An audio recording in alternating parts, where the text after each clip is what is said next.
Ako si Kate Malona, 19 na taong gulang.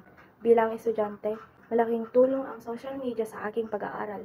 Madali na din ngayon makipag-ugnayan sa aking mga kaibigan o dating mga kaibigan, pamilya, kamag-anak at mahal ko sa buhay, kahit nasaan man sila naroon.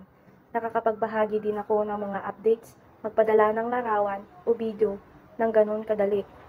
Dito din tayo nakakasagap ng lahat ng impormasyong kailangan natin.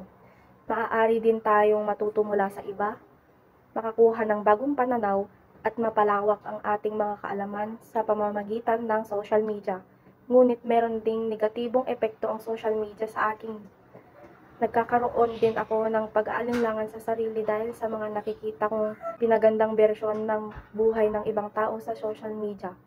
Hindi ko din na napapansin ang paligid minsan at may mga bagay na napapabayaan at hindi nagagawa dahil nakapokus na lang ako kakascroll sa telepono. Napansin ko rin na ang social media ay maaaring lumikha ng isang pakiramdam ng distansya kahit na sa mga taong nasa paligid natin. Parang lahat tayo ay konektado online pero hindi talaga tayo naruroon sa isa't isa sa sandaling ito.